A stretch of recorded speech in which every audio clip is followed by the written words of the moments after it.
Discover a practical approach to earning reliable passive income by combining strong compounding with stable, consistent dividend payouts. Let's explore how you can balance high yield and high quality in your dividend portfolio. This is not financial advice.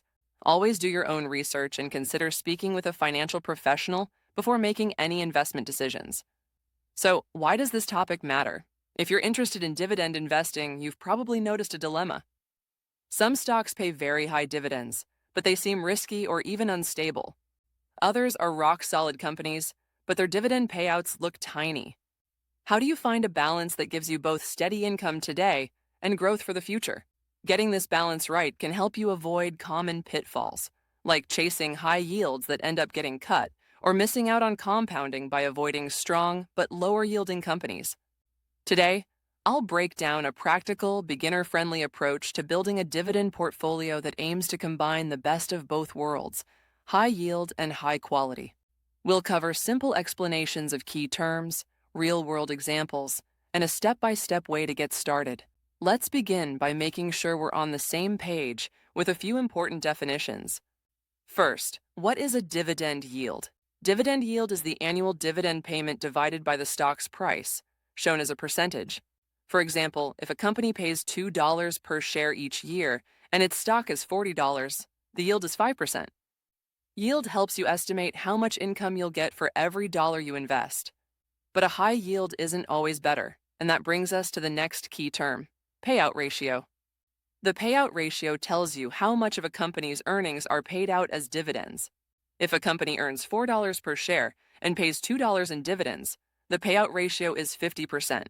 A lower payout ratio usually means the dividend is more sustainable, since the company is keeping enough profits to reinvest and grow. And finally, diversification. This simply means spreading your money across different companies, industries, or types of investments. Diversification helps reduce the risk that one bad investment will ruin your whole portfolio. With those basics in mind, let's look at how to balance high yield and high quality in practice. First, let's talk about high-yield stocks. These are companies that pay larger dividends relative to their share price. You'll often find high-yield stocks in sectors like utilities, real estate investment trusts, also called REITs, or energy companies. For example, a utility company like Duke Energy or a REIT like Realty Income might offer yields in the 4 to 6% range, sometimes even higher. High-yield stocks can give your portfolio a strong income boost, which is appealing if you want cash flow for living expenses or reinvestment. But be careful, a very high yield can sometimes signal trouble.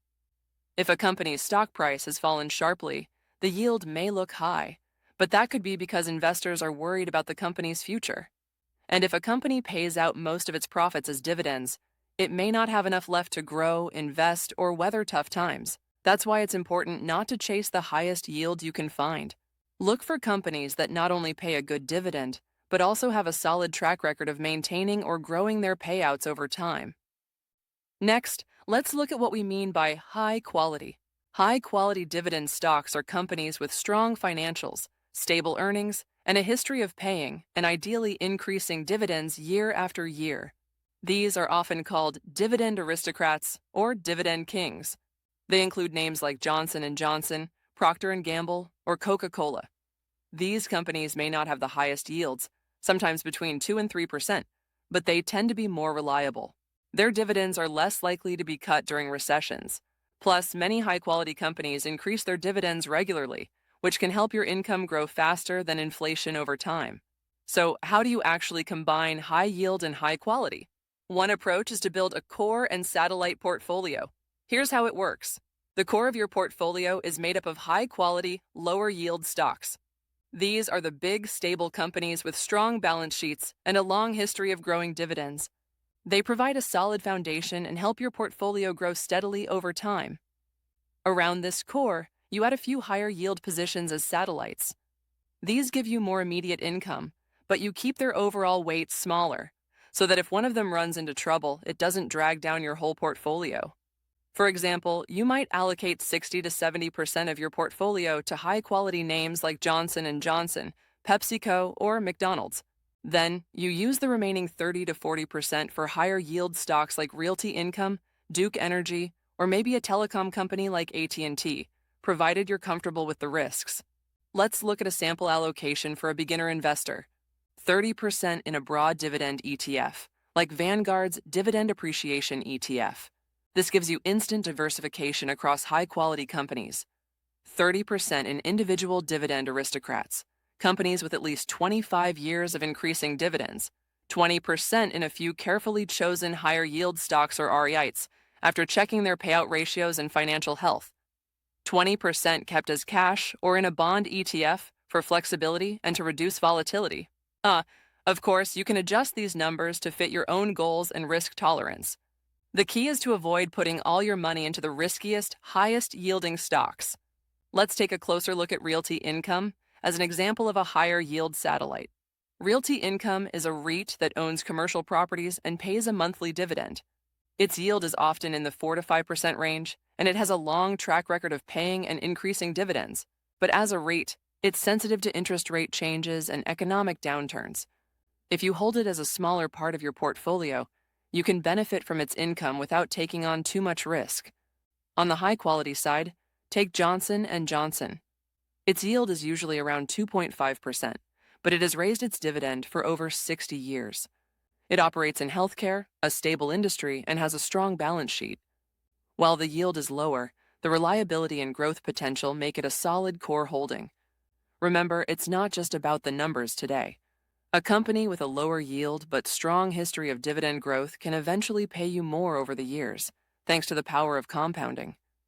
Speaking of compounding, if you don't need the income right away, consider reinvesting your dividends. Many brokers offer automatic dividend reinvestment, which buys more shares each time you receive a payout. Over time, this helps your dividends grow even faster. Let's summarize the key points. Don't chase the highest yield. Very high yields can be risky. Focus on companies with strong financial health and a consistent dividend history. Mix high-quality, lower-yield stocks with carefully chosen higher-yield stocks to balance growth and income. Diversify across sectors and companies to reduce risk. Reinvest your dividends if you don't need the cash right away. To maximize long-term growth, balancing high yield and high quality in your dividend portfolio can help you earn reliable, growing passive income while managing your risk. It's not about finding one perfect stock. It's about building a thoughtful mix that fits your goals. If you found this video helpful, please consider liking, subscribing, and leaving a comment about your favorite dividend stock. I share new videos each week to help you build your investing confidence and your passive income. Thanks for watching. And remember, investing is a journey, not a race. Stay patient, stay informed, and let your dividends do the work.